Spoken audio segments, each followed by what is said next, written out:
Hi friends, പുതിയൊരു വീഡിയോയിലേക്ക് എല്ലാവർക്കും സ്വാഗതം. ആരുള്ളത് അറിയാതെ ബാലമാമ ഗോപിയെ വിട്ട് 5 സാരി വാങ്ങി ബാലമാമയുടെ അടുത്തേക്ക് ഗോപി ചെല്ലാണ്. ഈ സാരി ഇനി എന്ത് ചെയ്യണം എന്ന് ചോദിക്കുമ്പോൾ അടുത്ത് പണിയെടുക്കുന്ന പെണ്ണുങ്ങൾക്ക് കൊടുത്തേക്ക്, ഞങ്ങളുടെ വാർഷികമാണെന്ന് പറഞ്ഞാൽ മതി എന്നും പറഞ്ഞ് 5 സാരി 5 പെണ്ണുങ്ങൾക്കായിട്ട് കൊടുക്കണ്ടോ. ഇത് കണ്ടുകൊണ്ടാണ് ഇനി ചാരുലത വരാൻ പോകുന്നത്. അപ്പോൾ ഗോപി ചോദിക്കുന്നുണ്ട്, പക്ഷേ ഞാനൊരു കാര്യം ചോദിക്കട്ടെ, ഞാൻ ചോദിക്കുന്നതുകൊണ്ട് മറ്റൊന്നും തോന്നരുത്. മാഷിന്റെ പെങ്ങളുടെ മകൾ കഷ്ടപ്പെടുന്നത് മാഷിന് സഹിക്കാൻ കഴിയുന്നില്ല. അപ്പൊ പിന്നെ മാഷിന്റെ വീട്ടിലേക്ക് ചാരുവിനെ അങ്ങ് കൂട്ടിക്കൊണ്ടുവന്നാൽ പോരെ. എന്നാ പിന്നെ മാഷിന്റെ കൺമുന്നിൽ തന്നെ ചാരുവിനെ കാണാലോ. മാഷിന്റെ 2 ആൺമക്കളിൽ നിന്നും ഏതെങ്കിലും ഒരു ആൺകുട്ടിക്ക് ചാരുവിനെ കല്യാണം കഴിച്ചു കൊടുത്താൽ പോരെ എന്നങ്ങ് ചോദിക്കുമ്പോൾ മാഷ് ഗോവിന്ദനെ ഒന്ന് നോക്കാണ്. അപ്പോൾ ഗോവിന്ദൻ പറയണേ, ഞാൻ എന്തെങ്കിലും തെറ്റായി പറഞ്ഞിട്ടുണ്ടെങ്കിൽ എന്നോട് ക്ഷമിക്കുക. ഞാനും നീയും ഒരുമിച്ച് പഠിച്ചതാണ്. എനിക്ക് ആരുമില്ല, എനിക്ക് അമ്മയോ അച്ഛനോ ബന്ധുക്കളോ ആരുമില്ല. ഹോസ്പിറ്റലിൽ നീ വൈകാതെ കിടന്ന സമയത്ത് നിനക്ക് ഞാൻ 1 മാസം നിന്റെ കൂടെ നിന്നു. ആ ഒരു ഓർമ്മയിലാണ് നീ ഇപ്പോഴും എത്രയോ വർഷമായി നിന്റെ കൂടെ കൂട്ടിയത്. ഞാൻ ചോദിച്ചത് കൊണ്ട് ബാലമാഷിനൊന്നും തോന്നരുത് എന്നൊക്കെ പറയട്ടോ. ആ സമയത്ത് പറയണേ, നീ പറഞ്ഞതെല്ലാം ശരി തന്നെയാണ്. എൻ്റെ പെങ്ങൾ എനിക്ക് ജീവനായിരുന്നു. എൻ്റെ പെങ്ങളുടെ മകൾ എനിക്ക് ജീവന്റെ ജീവനാണ്. സ്വന്തം അമ്മയെ അച്ഛൻ കൊന്ന ശേഷം ചാരു എൻ്റെ കൂടെയാണ് വളർന്നു വന്നത്. ഞാൻ ചാരുവിനെ വീട്ടിലേക്ക് കൊണ്ടുവന്ന ശേഷം ഹേമ മക്കളെയും കൂട്ടി അവളുടെ വീട്ടിലേക്ക് അങ്ങ് പടിയിറങ്ങിപ്പോയി. എന്നിട്ട് പിന്നെ 6 വർഷങ്ങൾക്ക് ശേഷമാണ് ഹേമ തിരിച്ചു വന്നത്. അതും ശാന്തപ്പൻ ജയിലിൽ നിന്നും തിരിച്ചു വന്ന് ചാരുവിനെ അവന്റെ വീട്ടിലേക്ക് കൊണ്ടുപോയ ശേഷം. അന്നു മുതൽ ഇന്നു വരെ ചാരുവിനോട് ഹേമ പെരുമാറുന്നത് നിനക്ക് അറിയാവുന്നതല്ലേ. അങ്ങനത്തെ ചാരുവിനെ ഞാൻ എൻ്റെ വീട്ടിലേക്ക് എൻ്റെ മകന്റെ ഭാര്യയായി കൊണ്ടുപോയാൽ എന്താവും? പിന്നെ ചാരുവിന്റെ അവസ്ഥ നിനക്ക് കൂടി അറിയാവുന്നതല്ലേ. അതുകൊണ്ട് അതൊന്നും നടക്കാൻ പോകുന്നില്ല ഗോവിന്ദ. അതിലും ഭേദം നീ നല്ലൊരു പയ്യനെ എത്രയും പെട്ടെന്ന് കണ്ടുപിടിക്കണം. എന്നിട്ട് ചാരുവിന്റെ കല്യാണം നമുക്ക് നല്ല ആഘോഷത്തോടു കൂടി നല്ല ഗംഭീരമായിട്ട് തന്നെ നടത്തണം. ഇതുവരെ ഈശ്വരൻ എനിക്ക് ആയുസ് തന്നാ മതി എന്നും പറഞ്ഞ് ബാലൻ അങ്ങ് തിരിഞ്ഞു നോക്കുന്ന സമയത്താണ് ചാരു കണ്ണിൽ വെള്ളം നിറച്ചുകൊണ്ട് കരഞ്ഞുകൊണ്ട് നിൽക്കുന്നത് കാണുന്നത്. എന്നിട്ട് ചാരു ചോദിക്കുകയാണ്, ബാലമാമ എന്നെ ഇത്രമാത്രം അധികം സ്നേഹിക്കാൻ ഞാൻ എന്ത് പുണ്യമാണ് ചെയ്തത്? ബാലമാമന് എപ്പോഴും ഞാൻ കാരണം കഷ്ടതയും നാണക്കേടുമല്ലേ ഉള്ളത് എന്ന് പറയുന്ന സമയത്ത് ബാലൻ പറയണേ, ഇല്ല മോളെ, നീ എന്തിനാണ് ഇങ്ങനെയൊക്കെ സംസാരിക്കുന്നത് എന്നൊക്കെ പറയട്ടോ.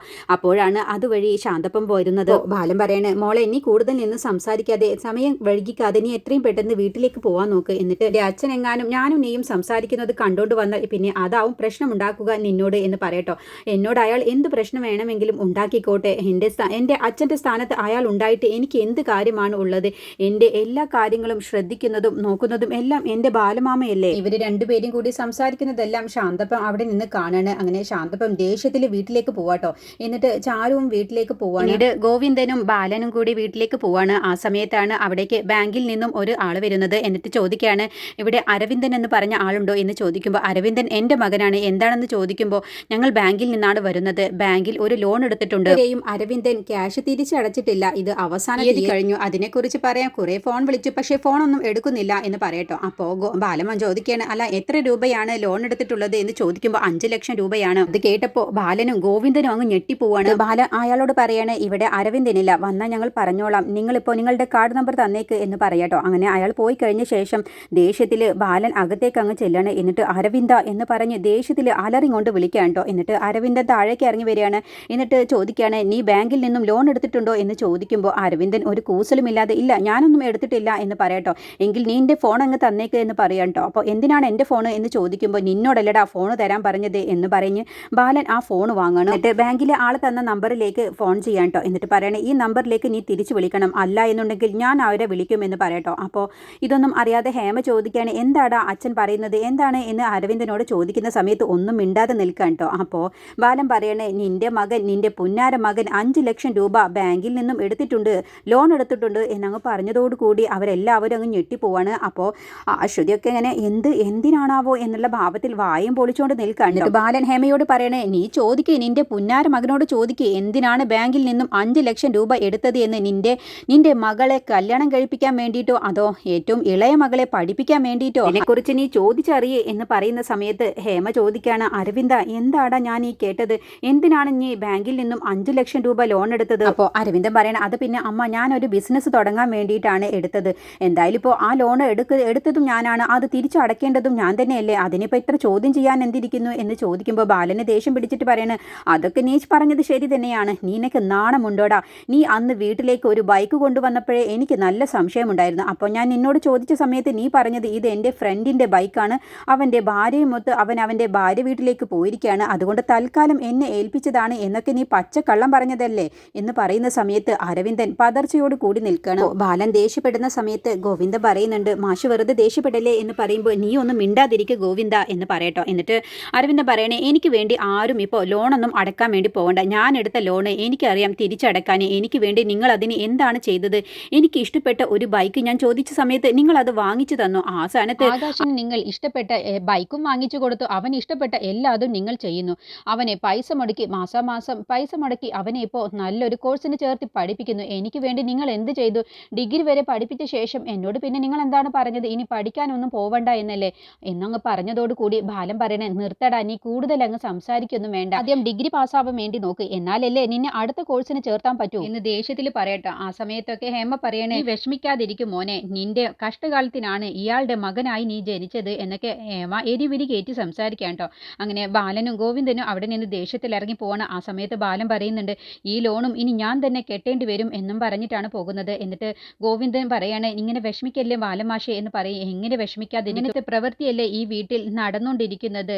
മാഷായി ജോലി ചെയ്യുന്ന സമയത്ത് തന്നെ മരിച്ചു പോകുന്നതാണ്, സർവീസിലിരിക്കുന്ന സമയത്ത് തന്നെ മരിച്ചു പോകുന്നതാണ് ഏറ്റവും നല്ലത്. അല്ലാതെ റിട്ടയർഡായി വീട്ടിലേക്ക് വന്നിരുന്നാൽ പിന്നെ ഓരോ ദിവസവും ഇതുപോലെ ഇഞ്ചിഞ്ചായി മരിച്ചുകൊണ്ടിരിക്കും എന്നൊക്കെ വിഷമത്തിൽ ബാലൻ പറയട്ടോ. അപ്പോൾ ഗോവിന്ദനെ എന്ത് പറഞ്ഞ് സമാധാനിപ്പിക്കണം എന്ന് അറിയാതെ ബാലൻ്റെ ആ സങ്കടം കാണുമ്പോൾ ഗോവിന്ദനും ഒരുപാട് വിഷമാവാണ്.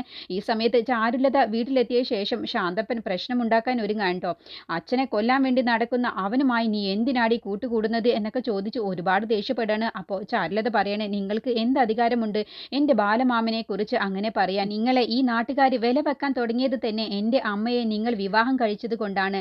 ബാലൻ മാഷിൻ്റെ അളിയൻ എന്നുള്ള പേരും പെരുമയും കിട്ടിയത് എൻ്റെ അമ്മയെ നിങ്ങൾ വിവാഹം കഴിച്ചത് കൊണ്ടാണെന്നൊക്കെ പറഞ്ഞ് ചാരു ഒരുപാട് ശാന്തപ്പനോട് ദേഷ്യപ്പെടാൻ കേട്ടോ. അപ്പോൾ അതൊക്കെ കേട്ടോണ്ട് നിൽക്കുന്ന ചാരുവിൻ്റെ കുഞ്ഞമ്മ പറയാണ്, നിങ്ങൾക്ക് ഇത് തന്നെ വേണം. അവളോട് ആദ്യം അച്ഛനാണോ വലുത് അതോ ബാലമാമനാണോ വലുത് എന്ന് ചോദിച്ചാൽ അവൾ ആദ്യം പറയും ആ ബാലമാമനാണെന്നുള്ളത്. നിങ്ങൾക്ക് ഇത് തന്നെ വേണം, ഒരേ ഒരു മകളല്ലേ നിങ്ങൾക്കുള്ളത്, ഇതൊക്കെ കേൾക്കാൻ നിങ്ങൾ അർഹന തന്നെയാണ് എന്നൊക്കെ പറഞ്ഞ് എരുതിയിൽ എണ്ണ ഒഴിക്കാൻ കേട്ടോ. അപ്പോൾ ചാരുലത പറയണേ, കുഞ്ഞമ്മ കൂടുതൽ എരുതിയിൽ എണ്ണ ഒഴിക്കാനൊന്നും നിൽക്കണ്ട, എനിക്ക് കൂടുതലൊന്നും പറയാനില്ല. എനിക്ക് എൻ്റെ ജീവനായത് എൻ്റെ ബാലമാമ തന്നെയാണ്. എനിക്ക് അച്ഛനേക്കാളും കൂടുതൽ എനിക്ക് എൻ്റെ ബാലമാമനോടാണ് ഇഷ്ടം എന്നങ്ങ് പറഞ്ഞതോടുകൂടി ശാന്തപ്പൻ അങ്ങ് ദേഷ്യം പിടിക്കാൻ കേട്ടോ. അപ്പോൾ കുഞ്ഞമ്മ പറയണേ, കണ്ടില്ലേ, നിങ്ങൾ ഇത് കേൾക്കണം, അവൾ പറഞ്ഞത് കണ്ടില്ലേ, നിങ്ങൾ ഇത് അനുഭവിക്കണം എന്ന് പറയുമ്പോൾ ശാന്തപ്പ പറയണേ, നിനക്ക് എന്നെ അംഗീകരിക്കാൻ കഴിയുമെങ്കിൽ മാത്രം മതി, നിന്റെ അച്ഛനായി ഞാൻ ഇവിടെ ഉള്ളപ്പോൾ എന്നെ അംഗീകരിക്കാൻ കഴിയുമെങ്കിൽ മാത്രം മതി നീ ഇനി ഇവിടെ ഈ വീട്ടിൽ താമസിക്കേണ്ടത്.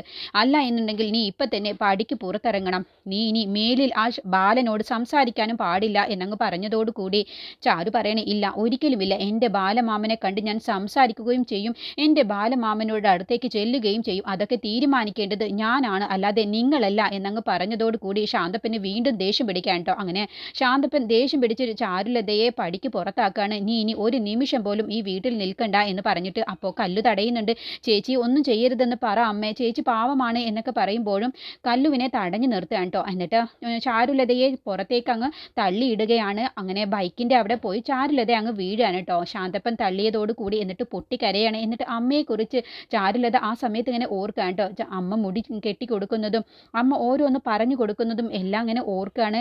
എന്നും അമ്മ ഒപ്പം ഉണ്ടാവില്ല മോളെ, നീയും ഒരിക്കൽ തനിച്ച് ജീവിക്കേണ്ടി വരും, അതുകൊണ്ട് നമ്മൾ സ്വന്തം കാലിൽ നിൽക്കാൻ എപ്പോഴും പ്രാപ്തരായിരിക്കണം എന്നുള്ള വാക്കുകളൊക്കെ അമ്മ ചാരുലതയോട് പറഞ്ഞത് ഇങ്ങനെ കരഞ്ഞുകൊണ്ട് ഓർക്കുകയാണ്. അങ്ങനെ ഒരു ദിവസം ചാരുലതയുടെ അമ്മ ശാന്തപ്പനുമായി വഴക്കിടുന്ന സമയത്ത് ചാരുലതയുടെ അമ്മ മരിച്ചതിനെ കുറിച്ച് ഓർക്കുകയാണ് കേട്ടോ. ശാന്തപ്പന് അരുതാത്ത ബന്ധമുള്ളതിനെ കുറിച്ച് ചാരുലതയുടെ അമ്മയ്ക്ക് മനസ്സിലായത് കൊണ്ട് തന്നെ തൊട്ടടുത്തുള്ള ആ സ്ത്രീയുമായി ബന്ധത്തിൽ ഏർപ്പെടുന്നത് കണ്ട സമയത്ത് അത് ദേഷ്യം പിടിച്ചിട്ടാണ് ചാരുലതയുടെ അമ്മ അതിനെക്കുറിച്ച് ചോദിക്കുന്നത്. അഖിലതയുടെ അമ്മ അതിനെക്കുറിച്ച് ശാന്തപ്പനോട് ചോദ്യം ചെയ്യുന്ന സമയത്ത്, നീ ആരാടി ഇങ്ങനെയൊക്കെ ചോദ്യം ചെയ്യാൻ? എനിക്ക് ഇഷ്ടമുള്ള പെണ്ണിൻ്റെ കൂടെ ഞാൻ ജീവിക്കും, അതിനൊക്കെ ചോദിക്കാൻ നീ ആരാടി എന്ന് ചോദിക്കുമ്പോൾ, ഞാൻ നിങ്ങളുടെ ഭാര്യ, നിങ്ങൾ എൻ്റെ കഴുത്തിൽ താലി കെട്ടിയവളാണ്, ഞാൻ ജീവിച്ചിരിക്കെ നിങ്ങൾ മറ്റൊരു പെണ്ണിൻ്റെ പുറകെ പോവാൻ ഞാൻ സമ്മതിക്കില്ല എന്ന് പറയുമ്പോൾ, നിന്റെ സമ്മതം അതിന് ആർക്ക് വേണോടി എന്നും പറഞ്ഞിട്ടാണ് ചാരുലതയുടെ അമ്മയെ ഒരു തള്ളങ്ങ് വെച്ച് കൊടുക്കുന്നത്. അതോടുകൂടി ചാരുലതയുടെ അമ്മ തലയടിച്ച് അങ്ങ് വീഴുകയാണ്.